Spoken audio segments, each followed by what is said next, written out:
At 54, 11 days after she signed the divorce papers on a kitchen table, still sticky from her morning coffee, Cecily Harmon drove back to the house she no longer owned half of, with $340 in her checking account, a cardboard box of winter clothes on the back seat, and the slow, hollowing understanding that she had spent 26 years making a home for a man she had stopped recognizing sometime around 2015. The marriage had not ended badly, which was almost the worst part. There had been no affair she could point to, no night that broke things open the way a window breaks. Fast and irreversible with glass everywhere. It had just thinned, the way fabric thins if you wash it too many times, until one morning she held it up and could see light through it, and she thought, there is nothing left here to mend. Her husband, a civil engineer named Douglas, who drove a clean truck and kept the garage organized and never raised his voice, had agreed. That was the word he used. Agreed. Like she had proposed a motion and he was seconding it. She had cried in the lawyer's parking lot, not for the marriage exactly, but for what she was crying about, which she could not name and still can't. She had moved into her sister's spare room in Pincher Creek, Alberta, 40 minutes from the town where she had lived her entire adult life, and told herself it was temporary. She was 54 years old, a former dental receptionist, who hadn't worked in 11 years because Douglas had made enough and they had agreed, there was that word again, that she would manage the house. Now the house was sold and the money was split, and she had $340 and a cardboard box and a sister who meant well in a city she didn't know. If you've ever found yourself standing in a life that used to fit and doesn't anymore, stay with us. Because what happened to Cecily next is the reason we tell stories like this one. And if you're new here, welcome to Ultra Stories. Hit subscribe, and tell us in the comments where you're watching from tonight. Now, let us tell you what Cecily found in her mother's attic. Her mother, Cecily Harmon, had died the previous February, 2 months before the divorce was final. Cecily had not had time to grieve properly. She was not sure she knew how to do two kinds of loss at once, and the house in Lundbreck had sat empty through the spring, the keys on a hook in her sister's kitchen, the small matter of sorting through a life deferred until Cecily was ready. She was not ready in March. She was not ready in April. She drove up in early June on a Tuesday morning because her sister had gently said, twice, that the estate couldn't close until the contents were dealt with, and Cecily had heard beneath the gentleness, it's time. Her mother's house was a white clapboard, 2-story with a covered porch, and a birch tree in the front yard that had gotten very large. Heloise had lived there for 40 years, since before Cecily was born, since before the town had a proper grocery store. She had raised 2 daughters inside those walls on a teacher's salary. After Cecily's father left when Cecily was 9, and she had never once in Cecily's memory complained about it. She was the kind of woman who didn't complain, who fixed things herself or left them unfixed without making either into a statement, who kept a garden and a library card and opinions she shared only when asked. The house smelled the way it always had, cedar and something faintly floral, hand lotion maybe, or the sachets her mother kept in the linen drawers. Cecily stood in the front hall with the June light coming through the curtains. Her mother had sewn herself and felt the particular grief of a house that still smells like someone who is gone, and had to stand there a minute before she could do anything else. She started downstairs. Kitchen, manageable. Living room, harder. Her mother's reading chair still held the shape of her. There was a bookmark in a novel on the side table, a receipt from the co-op dated January, tucked between pages 180 and 181. Heloise had not finished it. Cecily stood there a long time with that receipt in her hand before she set it back and closed the book. The attic was the last thing. It always is.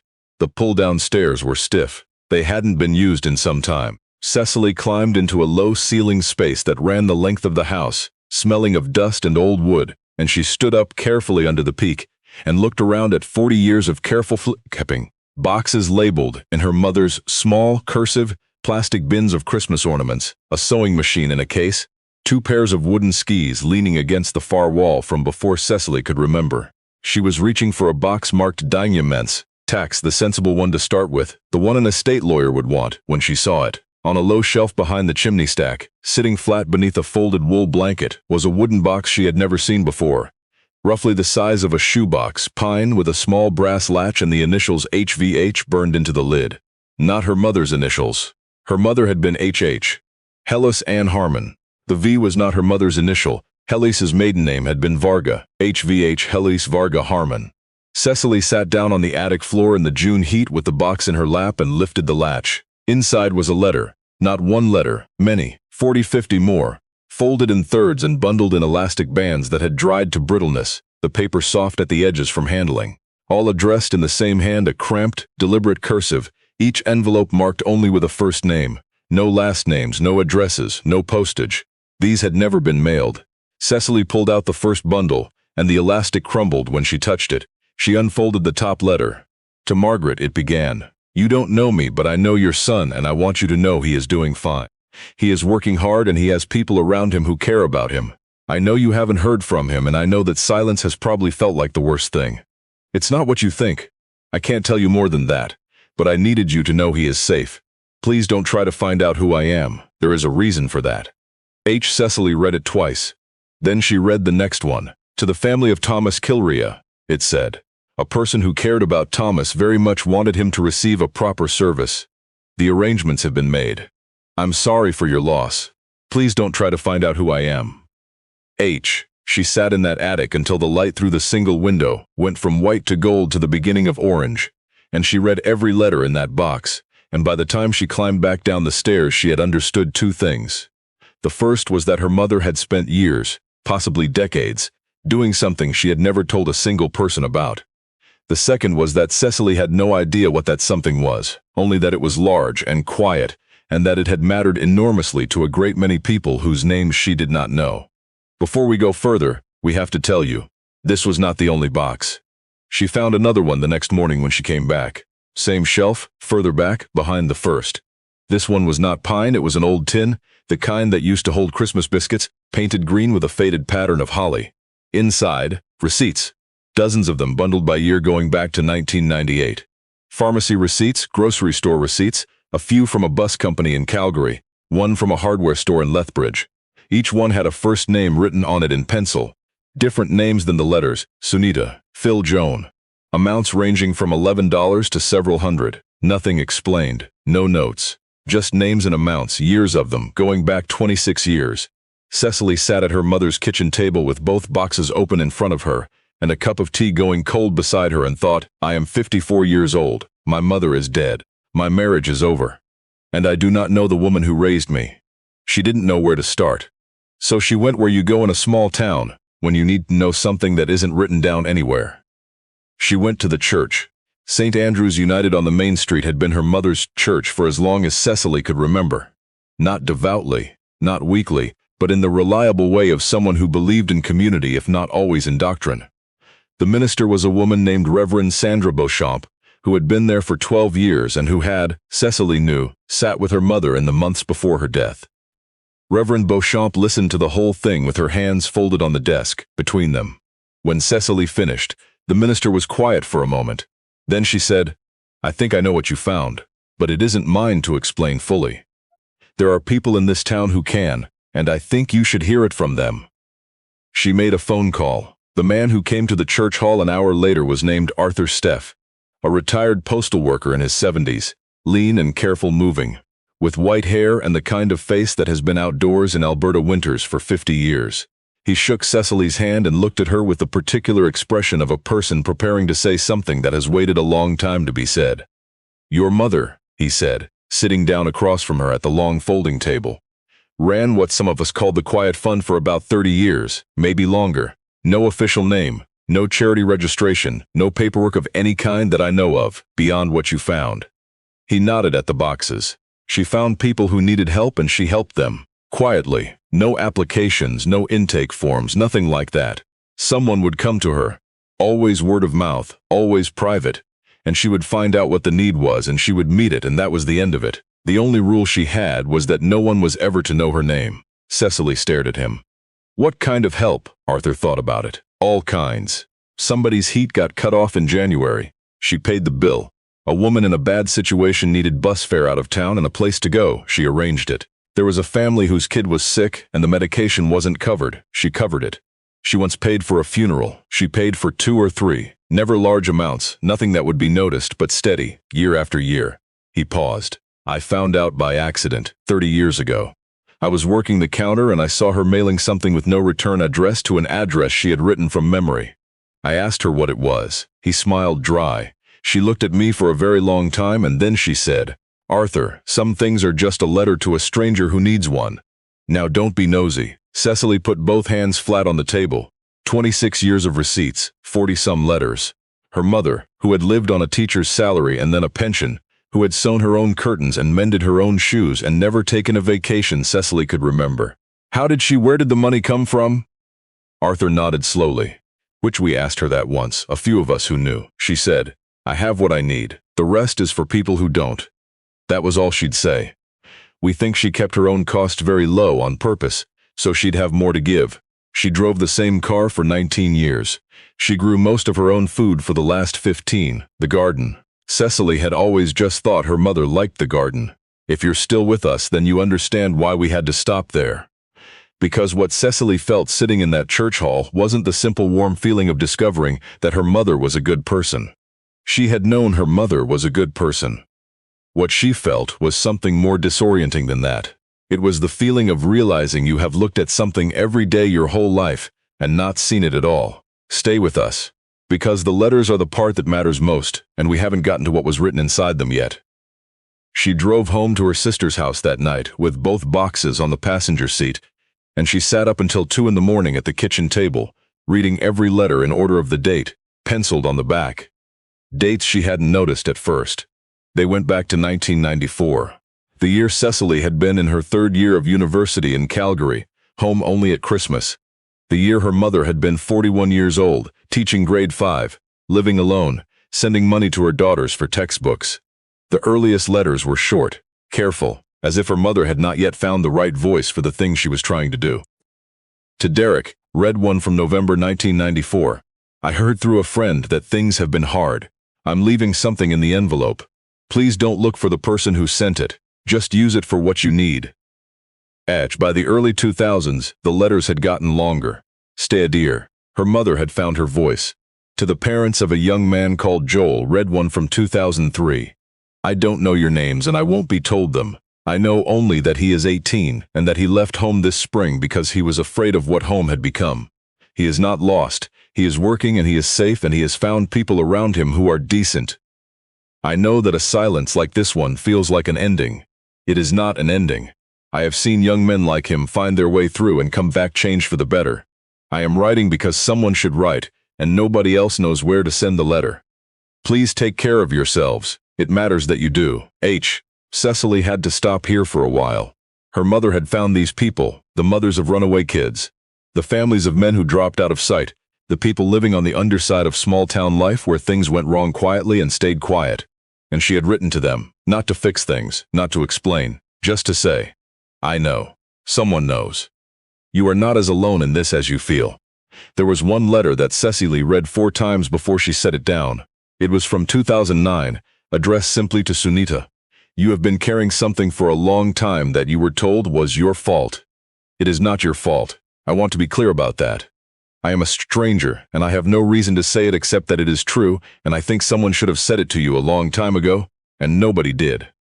I don't know what happens next for you, but I know that what was done to you was not what you deserved, and that you are not what you were told you were, and that the fact that you are still here and still trying means something, even when it doesn't feel like it does. Keep going." Cecily sat with that letter a long time. She thought about her mother, sitting at the kitchen table she had now cleared out and donated, writing that sentence. It is not your fault. Writing it to a stranger. Writing it because nobody else had. She thought about her own year. About sitting in a lawyer's office signing forms while Douglas looked out the window. About moving into her sister's spare room at 54 like a person being put away. About the morning she woke up at 4 and lay in the dark running a list of the things she had done wrong, the years she had spent agreeing, the version of herself she had let go quiet. She thought, my mother was 41 when she started this. I am 54. There is still time. The next morning she went back to the church. Reverend Beauchamp helped her. Over the following 2 weeks, she and Cecily sat together in the church hall, with the letters and the receipts and a notepad, and they worked backwards through 30 years. Cross-referencing dates and first names, trying to understand the shape of what Heloise had built. It was not a complete picture. It was never going to be a complete picture. Her mother had made sure of that, but they could see the outline. At minimum, 63 people helped directly over 30 years, amounts ranging from $20 to just under 1,041 letters sent. An unknown number of arrangements made by phone or in person unrecorded. Bus fare, fuel, prescriptions, grocery gift cards bought with cash and left in envelopes under doors. Funeral arrangements made and paid for through a funeral home in Fort Macleod, whose director, when Cecily called him, went very quiet and then said, "Halois, yes. I never knew her last name. She called herself Helen. We had an understanding. Cecily wrote it down. The people came the way Arthur had said they would. Once word got around that Cecily Harmon's daughter was trying to understand what her mother had done, they came quietly, one or two at a time, to the church hall or to the house on the main street that Cecily had not yet put on the market because she kept finding reasons to stay. A man named Glenn Poirier came first. He was in his late 50s, a carpenter, with a handshake like a vice and eyes that went careful when he mentioned her mother's name. 1999, he said. January. I'd lost a job and the hydro was going to be cut. I had 2 kids. I'd been too proud to tell anyone. He looked at his hands. An envelope showed up under my door. Enough for the bill and then some. No name, no return address. I thought it was a mistake at first. A year later somebody told me very quietly about the woman who sometimes helped people in this town. I didn't ask who she was, I knew. You don't ask with a thing like that. You just carry it. He paused. I've been putting money away for 10 years to do something like what she did. I don't know how to start it the way she did. I don't know who needs it or how you find out. But I've been putting it away. A woman named Paulette Roy came on a Thursday. She was in her 40s, with a quiet manner and a directness that reminded Cecily of her mother. I was Sunita's social worker, she said, and when she saw Cecily's face she nodded. The letter. Yes. I found it in Sunita's things after she moved on and she said I could read it. I never knew who wrote it. I've thought about it for 15 years. She was quiet a moment. There are things you can do in social work that are permitted, officially sanctioned. There are things that fall outside the lines that sometimes matter more. Your mother worked outside the lines, very carefully, always for the right reasons. She looked at Cecily steadily. I hope you'll keep that going. The same thing said the same way. Keep it going. The phrase showed up in a card that arrived in the mail 2 weeks after Cecily had been back in Lundbreck. Postmarked Lethbridge, no return address, typed, not handwritten, so she couldn't identify who had sent it. We heard that Heloise is gone, it said. We don't know who to thank, so we are writing to you. She helped our family in 2011 and we have never forgotten it. We hope someone keeps this going. A family who is grateful. Cecily stood at the kitchen counter with that card and felt the floor move under her in the particular way that happens when something you didn't know was a decision quietly becomes one. And that would have been enough. That would have been a good ending. A woman finding out her mother was extraordinary, setting the letters in a frame somewhere, telling the story at Christmas. But that is not what happened because 6 days after the card arrived, a man named Keith Tremblay came to the door. He was about 45, pressed jeans, a company fleece with a logo Cecily didn't recognize. He had the practiced smile of someone accustomed to being received warmly, and he looked at the house in the particular way of a person calculating how much it was worth, though he was careful to be subtle about it. Mrs. Harmon, he said, I hope I'm not intruding. I heard you were in town dealing with the estate. I wanted to offer my condolences. He offered them briefly. Then, I'll be honest with you because I think you've got a lot on your plate right now. I work with a development group out of Calgary. We've been watching this part of the Crow's Nest Pass for a while. There's interest, genuine, significant interest, in this corridor for a resort property and some recreational development. Ecotourism, that kind of thing. Your mother's lot is well positioned. The acreage, the proximity to the creek, the structure. It's not something you'd want to hold long-term as a single asset. It's something that fits into a much bigger picture. He paused in the way people pause when they want a number to land. We're prepared to offer $340,000 for the property. As is. That's a strong number for this market, and I think you know it. Cecily looked at him. $340,000 was more money than she had seen in one place. Since the house she'd left was sold and the proceeds split, which had left her with what was in her checking account right now. She was 54. She had $340. She knew what a development offer meant for a property like this one in a town like this one. It meant a parking lot for a ski-out chalet. It meant the garden gone under a foundation. It meant the house where her mother had built 30 years of quiet good disappearing behind a hoarding fence. "What's the timeline?" she asked. "We'd like an answer by the end of the month," Keith said. "The planning window for next spring's development is closing. I can have a purchase agreement to you by Thursday. It's a clean deal, Ms. Harmon. No conditions, no fuss. You walk away with money and peace of mind, and that's a rare thing to offer someone in your situation." Her situation, Ma. Newly single, no income, no plan. She had heard this before, not the exact words, but the shape of the offer, the counting on someone at a low point to take the easier thing. She thanked him and said she would think about it, and she closed the door, and she stood in the front hall with the cedar smell around her, and the birch light coming through the windows, and thought about the card in her pocket. "We hope someone keeps this going." The acreage was not just the house. She had learned this the week before from the estate paperwork, which she had finally sat down and read properly. The acreage was 2.5 acres, including the large back garden, a converted outbuilding her mother had used as a workroom, and access to a small seasonal creek that ran along the eastern boundary. The estate was unencumbered. No mortgage. Heloise had paid it off in 2006 and had told no one. There was also a will, and unlike the letters, the will had been kept exactly where a will should be kept, with a lawyer in Pincher Creek, filed properly, notarized, updated as recently as 3 years ago.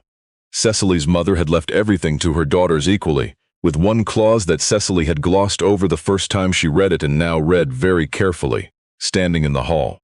"It is my wish," the clause read, "that the property at this address, if it can be kept within the family, be used in a way that continues the work I have tried to do in this community. I leave this to my daughter's judgment, and to whatever they can manage. I only ask that they try." She only asked that they try. Cecily called her sister that evening. Her sister, whose name was Fern and who had been managing the estate paperwork and the kind and practical suggestions for months, listened without interrupting. When Cecily finished, Fern was quiet for a moment. Then she said, "I always knew Mum had something she didn't tell us about. I could never figure out what it was." A pause. "$340,000 is real money, Cece." "I know," Cecily said. "So is what she built." Another pause, longer. "I'm not selling it," Fern said finally.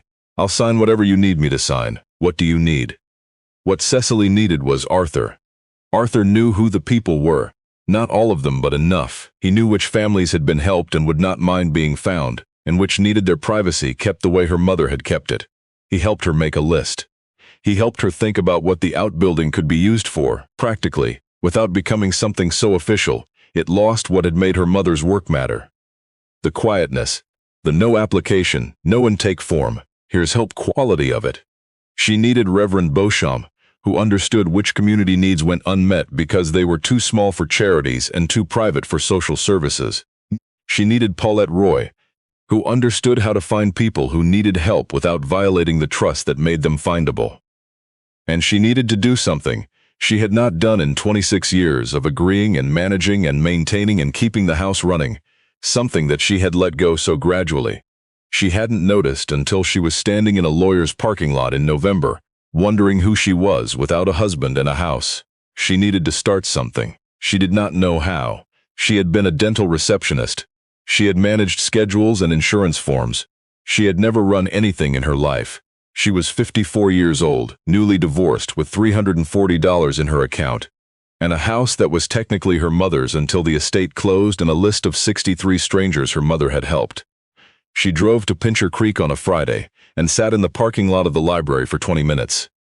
Then she went in and asked the librarian, a woman named Denise, who had worked there for 30 years, whether there was someone in town who helped people set up small charitable structures. The kind where you weren't a big organization. The kind where you just had a bit of money and a careful way of getting it to people who needed it. Denise looked at her over her reading glasses for a moment and then said, "Come with me." She took Cecily to the back room where they had a table and 2 chairs and she made coffee and she said, "Tell me what you're trying to do." And Cecily told her. It took 4 months. Cecily stayed in Lundbreck. She did not sell the house. She slept in her mother's bed under the quilt her mother had made in 1987, and she got up in the mornings and she learned things. She learned how to file the paperwork for a registered community organization in Alberta. She learned how to open a separate account. She learned that the outbuilding with a small amount of work, could be used as a private meeting space and a resource room. Warm in the winter, and private in the way the work required. She called it nothing, officially. The address was just the address. The people who had known her mother came and helped. Glenn Poirier, the carpenter, came and fixed the outbuilding's roof in a day, and charged her nothing. He brought 2 friends who did the same. Arthur connected her to a retired teacher who understood how you found families who'd slipped through gaps. Paulette came one Sunday and spent 5 hours helping her understand what the need actually looked like in this part of the province. Not abstract need, not charity brochure need, but the specific, quiet, nothing is ever enough on paper kind that doesn't show up in funding applications because the people who have it have learned not to ask. The first thing Cecily did, on her own, without asking anyone, was find Sunita. It took 2 weeks and help from Paulette and the explicit consent of everyone involved. Sunita, whose full name, Cecily was not going to put in any record that didn't need to exist, had moved 3 times since 2009, but she was not hard to find, not if you knew what you were doing and had the right person with you, and Paulette knew. Sunita was in her late 30s now. She had a daughter. She was working. She was okay. Not easily okay. Not the way someone who has never been through what Sunita had been through is okay, but actually solidly okay, which is a different and harder and more durable kind. Cecily did not tell her who had sent the letter. She said only that she was the daughter of the person who had been thinking of her in 2009, and that she hoped things were going well. Sunita was quiet for a long moment on the phone. Then she said, "I kept that letter. I still have it." A pause. "Will you tell her it helped?" Cecily said. "I'll tell her." She drove home and went out to the garden. The garden that was just starting to come back under her hands, imperfectly learning, making the mistakes her mother had long since learned not to make, and she pulled her coat tighter in the October air and stood beside the raised beds for a while. The development offer had expired. Keith Tremblay had called twice and then stopped calling. The property was off the market and the estate was closed and the house was hers and Fern's, jointly, and Fern had said, "Just keep me posted, Cece. Just tell me what you need." Cecily had learned 3 things that she would have been unable to tell you in January, standing in that parking lot with $340 and a cardboard box. The first. Her mother had not been a simple woman living a small life. She had been a woman who had decided sometime in her early 40s that she had what she needed and would spend the rest of her time making sure other people had what they needed too. She had done it without a name, without recognition, without even telling her own daughters, because she had understood something about help that most people never learn. It works better when no one knows who gave it. The second, Cecily had spent 26 years being a woman who managed things for other people. She was good at it. That was not nothing. In fact, it turned out to be nearly everything. The organization, the patience, the ability to track small things over long time, the habit of noticing when something needed doing and doing it, all of it turned out to be exactly the thing the work required. She had not wasted those years. She had trained for this without knowing it. The third, she had been so sure she had nothing. $340, no job, no home, no plan. She had been so sure that what she'd lost was everything that she had not noticed, standing in a lawyer's parking lot, that what she was carrying was 26 years of skill, and a house her mother had left her with one instruction: try. It was a Sunday in November when the first person came to the address that wasn't officially anything, that had no name, that Cecily had told Arthur and Reverend Beauchamp and Paulette about, and no one else. A man in his early 40s, work boots, a jacket too thin for November. He stood on the porch for a moment before he knocked. The way a person stands when they are trying to decide whether they have the right to ask for something. Cecily opened the door before he knocked. She had learned that from the letters, too. Sometimes the whole thing is just getting to the door before the person loses their nerve. She made coffee. She asked him what he needed. She did not make him feel like he was filling out a form. She had learned that from Glenn's story and from Hollis. Except in her version it was a man named Ted who couldn't heat his house in November with 2 kids under 10. And the answer was not so different from the kind her mother had given in 1999. Quiet, direct, no fuss, no names written down anywhere they didn't need to be. Ted left with what he needed. He stood on the porch a moment before he went and looked back at her and said, "How do you know about people like me?" Cecily thought about it. "A woman I knew found people who needed things," she said. "I'm learning how she did it." "Your mother," he said. He didn't know. He was just guessing from the way she said it. "Yes," Cecily said. My mother." He nodded once and walked down the path to his truck, and she stood in the doorway until he was gone, and then she went back inside and sat at the kitchen table with the wooden box and the tin box open in front of her. She had brought them both from the attic, and they sat now on the kitchen shelf where they belonged, where she could see them, and she took out the letter to Sunita and read it one more time. "It is not your fault. I want to be clear about that. I am a stranger and I have no reason to say it except that it is true." Cecily took a notepad from the kitchen drawer, the same kitchen drawer where her mother had kept the notepad for 30 years, same brand, same shelf. She uncapped a pen. She thought for a while about what she wanted to say and to whom, and then she began. "To the people who helped my mother find the people she helped. Thank you. I did not know what she was doing when she was doing it. I know now. I am going to try to do the same, as well as I can, and probably less gracefully than she did, because she had 30 years on me, and I am starting from the beginning."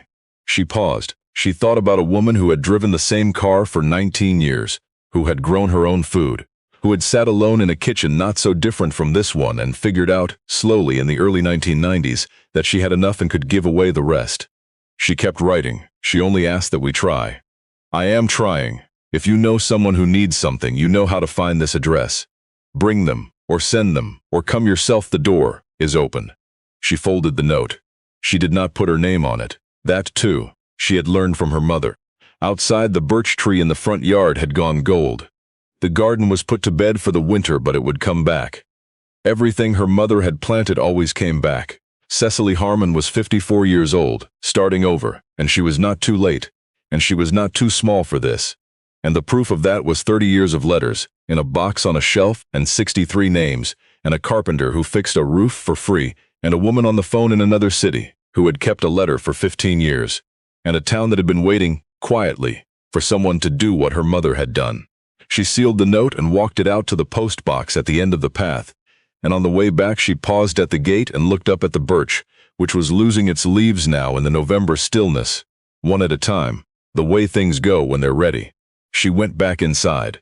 She left the light on.